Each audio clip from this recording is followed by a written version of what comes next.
vedette de Madame Arthur, Coccinelle, et l'homme de sa vie, Fifi, qui est directeur artistique d'ailleurs de cette belle maison. Je laisse à Jean Amadou le soin de vous les présenter beaucoup mieux que je ne saurais le faire.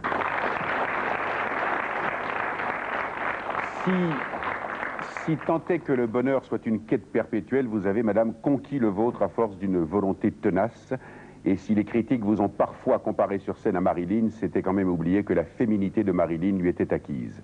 Peu de gens peuvent se targuer d'avoir autant que vous forgé leur destin, puisque vous avez infléchi la décision de la nature qui jusqu'alors était irrévocable, et ce à une époque où les tabous, les interdits, les sacro-saintes rigueurs morales n'étaient pas battus en brèche comme ils le sont aujourd'hui. Meneuse de revue, vous avez triomphé dans le monde entier parce que vous aviez décidé que la paillette serait votre univers, la plume votre environnement et le strass votre joie de vivre.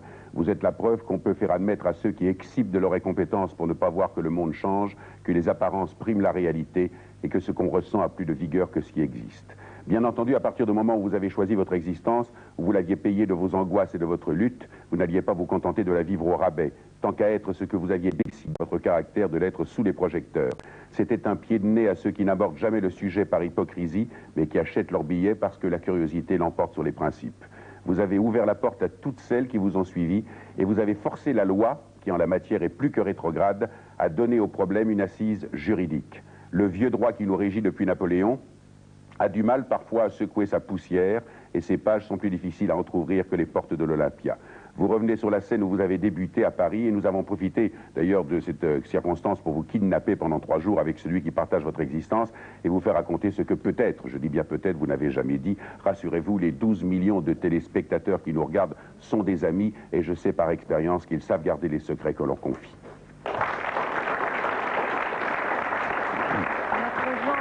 Un langage rapide, la riposte facile, le mot qui part, la pointe qui fait mouche.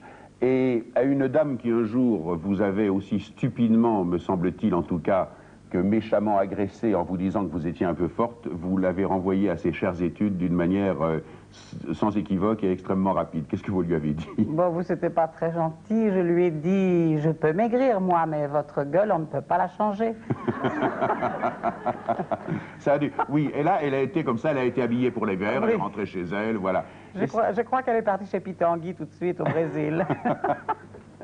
Fifi, je crois que cette anecdote, comme j'en ai parlé avec Coccinelle, je crois que vous ne la connaissez pas. Mais comme, en revanche, vous connaissez bien Coccinelle, je crois que vous allez deviner ce quelle a été sa réaction. À une dame qui lui avait dit, aussi imprudemment sans doute que méchamment, qu'elle était un peu forte ou un peu grosse, quelle réponse a-t-elle faite?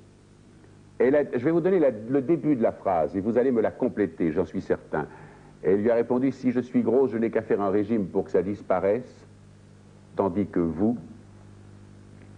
Vous feriez mieux de disparaître? Non, non, non.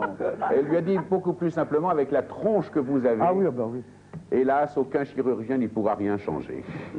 Ce qui était en effet une manière très élégante et très jolie de la remettre à sa place. Il faut toujours remettre les gens à leur place quand ils vous disent ce genre de stupidité. Alors, est-ce que je peux vous demander, Coccinelle, en dehors, on va mettre Fifi à part, Fifi étant l'homme de votre existence, quel genre d'homme vous plairait dans la vie? Quel est, si vous voulez, finalement, le parangon de l'homme voilà. C'est un piège. Non, non, pas du tout. Je ne tends jamais aucun piège, mais quel genre d'homme vous plaît? Est-ce que c'est John Wayne? Est-ce que c'est Jean Lefebvre? Est-ce que c'est... Il est bien mignon, mais non. Qui, Lefebvre? Oui, mais c'est pas tout à fait mon genre. Non. Ça serait plutôt le fils d'Alain Delon. Ah, le fils d'Alain Delon. Ah bah oui, tant qu'à faire. Ah oui, dites donc, mais c'est que... Non, parce que moi, je connais quand même pas mal de dames qui se contenteraient volontiers du père, mais vous... Bah, c'est-à-dire, il y a 30 ans, je me serais contentée du père, mais maintenant, je pourrais faire le fils. Eh ben voilà. Voilà, alors, Alain, qui, j'en suis sûr, est devant son poste, est tout à fait ravi, n'est-ce pas? Et là, voilà, il va fermer le poste, aller se mettre dans sa chambre, faire l'électricité, faire la gueule pour la journée. Donc, c'est Anthony Delon. Bien. Fifi, oui. Hormis vous, bien entendu, qui êtes, si j'ose dire, hors concours, j'ai demandé à Coccinelle quel était son genre d'homme. Je vais vous en citer 3. Est-ce qu'elle m'a répondu Gérard Depardieu, Michel Platini ou Anthony Delon? Je ne voudrais pas les faire perdre, là. Anthony Delon? Anthony Delon, exactement. Mais, Alors donc, Anthony le Delon, c'est normal. mais Fifi, vous en êtes la preuve vivante. Ah oui, non, mais ça, il y a longtemps que je le sais aussi. Oui, bien sûr. Si nous faisions une émission de radio, on serait obligé d'expliquer aux gens, mais comme on fait une émission de télé, nous allons passer sur les explications. Les téléspectateurs, comme on dit, se rendent compte d'eux-mêmes, et surtout les téléspectatrices.